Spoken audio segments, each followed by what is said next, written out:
అమ్మ లత, వేయించేవుగా శిక్ష. ఇప్పుడు ఓదార్చడానికి వచ్చావా? నన్నెవరూ ఓదార్చక్కర్లేదు, వెళ్ళండి. చూడమ్మా, పోలీస్ ఆఫీసర్గా నా డ్యూటీ నేను చేయక తప్పలేదు. అంతకు మించి అతనంటే నాకు వ్యక్తిగతమైన ద్వేషమేం లేదు. పోలీస్ మనిషివి కదా, నా కన్నీళ్లు తుడవడానికి ఏదో ఒకటి చెప్తావు. బేబీ, నీకు మనసు బాగుండకపోతే చెక్కు బుక్ మీద సంతకం చేసి ఇస్తాను.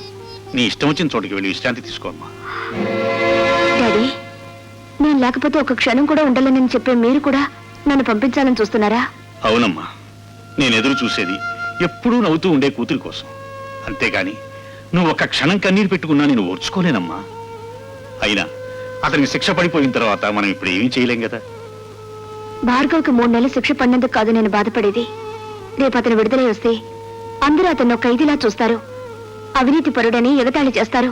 చూడమ్మా, అదే నీ బాధ అయితే అతను విడుదలైన తర్వాత సమాజం అతనికి అవినీతి పరుడు అని పేరు పెట్టకముందే నేనే ఒక కొత్త పేరు పెడతాను. ఏమిటిది? చీఫ్ ఇంజనీర్ గారి అల్లుడు అని. డాడీ, అవునమ్మా. Thank you daddy.